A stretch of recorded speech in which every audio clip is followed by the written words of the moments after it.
Ukwandikisha mu gisata c'inyandiko ndangamuntu abana bavuka canke gufutisha abantu babitavye Imana mu Burundi ni kimwe mu bice bihambaye mu kumenya neza igitigiri c'abanyagihugu no kubaha uburenganzira bwo guhabwa ivyo bemerewe n'amategeko y'igihugu.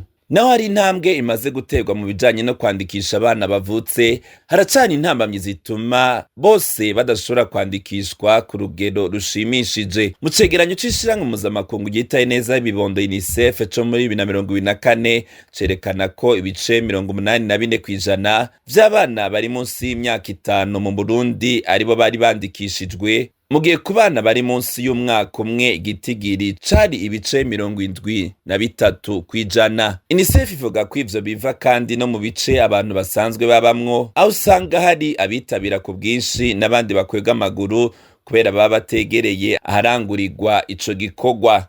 Iyindi ngorane ihari ni uko umwana ashobora kuba yaranditswe ariko umuryango wiwe ukaba udafise igipapuro kivyemeza. Ivyo bituma umwana ashobora guhura n'ingorane mu kuronka amashure, ubuvuzi, ubwenegihugu n'ibindi.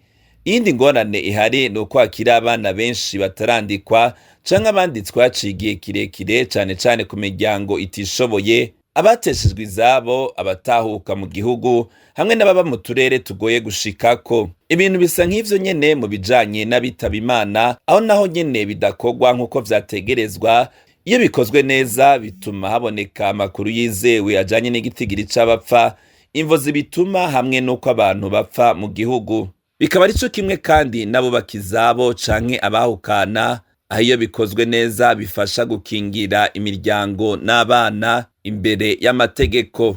Abanyagihugu baba kure y'ahakorera ico gisata, ingorane zijanye n'uburyo n'ingendo ku miryango imwe imwe, amakuru adatororokanywa kandi ahuzwe neza hagati y'amavuriro n'igisata c'inyandiko ndangamuntu, navyo nyene biratuma abagana ico gisata baba bake. Kuri ivyo hakaba hiyongera ko hakiri ibikorwa vyinshi vy'igisata c'inyandiko ndangamuntu bigikorerwa ku mpapuro aho gukoresha ubuhinga bwa none. Ubushakashatsi bwerekana ko kugira ico kibazo gitorerwa umuti ariko igihugu coshira igisata kijejwe inyandiko ndangamuntu mu buhinga bwa none, ivyo bita digitalisation mu rurimi rw'igifaransa, hamwe no kwegereza igisata c'inyandiko ndangamuntu amavuriro, kugira umwana yandikwe akivuka, hako umuryango urindira igihe kirekire ngo uje kubikora ku biro vy'amakomine.